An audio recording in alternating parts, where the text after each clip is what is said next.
Hello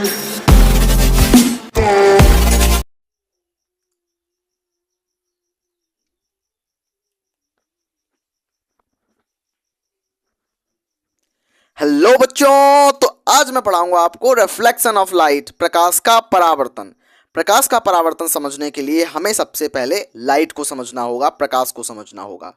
तो ऐसे मैं आपको बता दूं कि प्रकाश क्या होता है। कि प्रकाश एक तरीके की एनर्जी होती है, प्रकाश एक तरीके की ऊर्जा होती है, जिसकी मदद से हमें अपने आसपास की वस्तुएं दिखाई पड़ती हैं।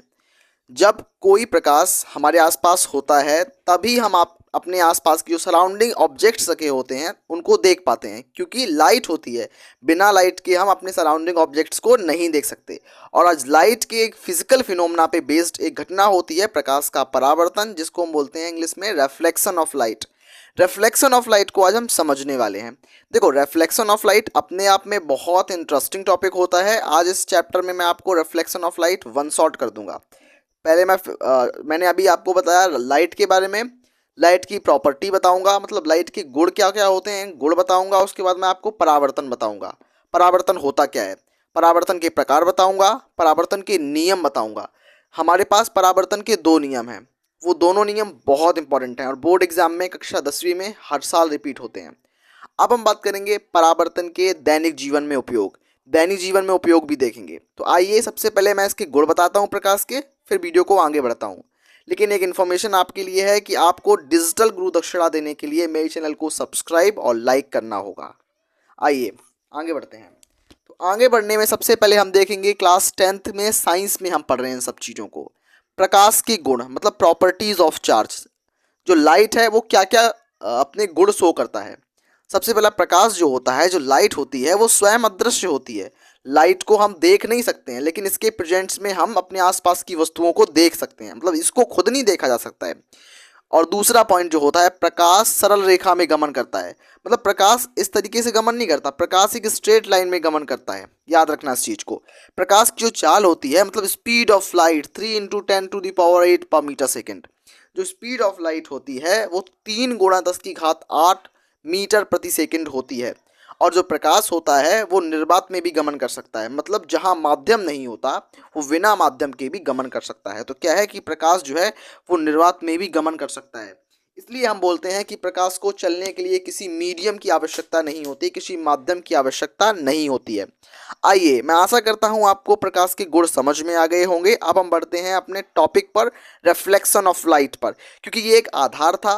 रिफ्लेक्शन ऑफ लाइट को समझने के लिए हमें बेसिक कॉन्सेप्ट को आना इम्पॉर्टेंट है।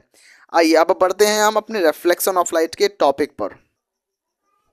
तो बच्चों, हम आ चुके हैं अपने main topic reflection of light पे, जिसका आप सभी को बेसब्री से इंतजार था। आज मैं इस वीडियो में आपको रिफ्लेक्शन ऑफ लाइट को समझाने के लिए थ्योरी नहीं पढ़ा रहा हूँ, थ्योरी समझा रहा हूँ कि कैसे आप थ्योरी खुद से बना सकते हो। मैं फिजिक्स के कॉन्सेप्ट समझा रहा हूँ आपको। तो फिजिक्स में क्या होता है कि प्रकाश का परावर्तन, मतलब प्रकाश का परावर्तन, परावर्तन का मतलब होता है रिफ्लेक्शन ऑफ लाइट।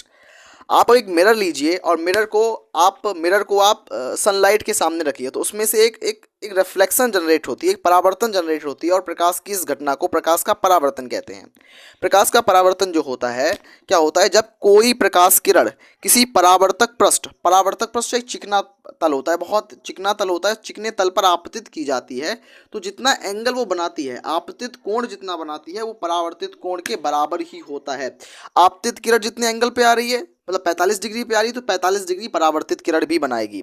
और बीच में जो मध्य बिंदु पर लगेगा, ये मध्य बिंदु O है, मध्य बिंदु O है, और मध्य बिंदु O पर जो अभिलंब है वो 90 डिग्री, ये 90 डिग्री एंगल ड्रॉ करता है।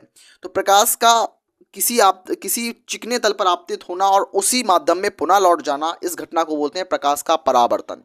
प्रकाश का परावर्तन जो होता है वो कुछ शर्तों पे होता है। आइए प्रकाश के परावर्तन के नियम देखते हैं। प्रकाश के परावर्तन के नियम हमारे पास दो नियम होते हैं। पहला नियम जो होता है हमारे पास वो होता है कि आपतित किरण, परावर्तित किरण, अभिलंब तीनों एक ही बिंदु पर होंगे। आपतित किरण, परावर्तित किरण, अभिलंब तीनों एक ही बिंदु पर होंगे, एक ही तल पर होंगे। दूसरा नियम, ये हमने पहला नियम बताया। दूसरा नियम ये है कि angle i equals to angle r. आपतन कोण जो होगा, एंगल आई आपतन कोण जो होगा वो बराबर होगा एंगल आर के।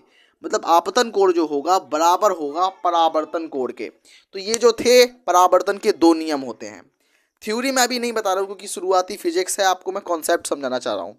अब मैं बात करता हूँ परावर्तन के प्रकार। तो परावर्तन दो प्रकार का होता है, नियमित परावर्तन मतलब रेगुलर रिफ्लेक्शन और इर्रेगुलर रिफ्लेक्शन मतलब नियमित परावर्तन और अनियमित परावर्तन।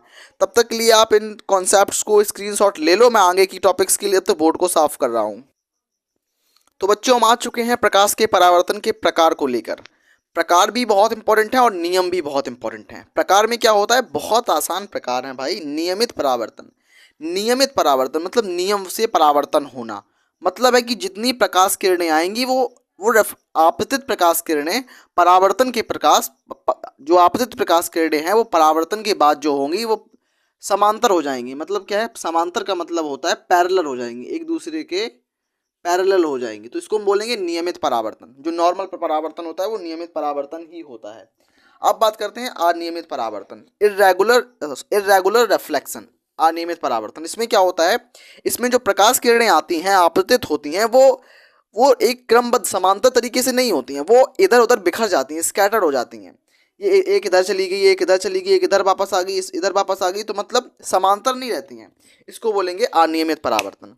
आइए हम देखते हैं परावर्तन के दैनिक जीवन में उपयोग क्या है। हम अपने जीवन में परावर्तन का यूज़ कहाँ कहाँ करते हैं। तो हमने देखा होगा हमारे घरों में जो खिड़कियाँ लगी हुई होती हैं, खिड़कियों में कांच लगी हुई होती है। कांच जो होती है वो रिफ्लेक्शन पे काम करती है, रिफ्लेक्शन की फिनोमेना पे वर्क करती है, जिससे हमारे बाहरी चकाचौंध से हमें बचाती है। उसके अलावा जो हमने न्यूज़पेपर देखते हैं, न्यूज़पेपर में जो अक्षर होते हैं बहुत खुदखुदरा कागज़ बनाया जाता है, जिससे प्रकाश का परावर्तन जो रिफ्लेक्शन ऑफ लाइट है ना हो सके और हम अच्छे से सुस्पष्ट तरीके से अक्षरों को पढ़ सकें। तो मैं आशा करता हूँ आपको ये वीडियो अच्छा लगा हो, आपको रिफ्लेक्शन ऑफ लाइट से संबंधित जो भी कॉन्सेप्ट्स हैं वो अच्छे से समझ में आ गए होंगे। अगर अच्छे से आ गए हैं तो आप मेरे को डिजिटल गुरु दक्षिणा देने के लिए चैनल को सब्सक्राइब, लाइक और कमेंट जरूर करें। Thank you.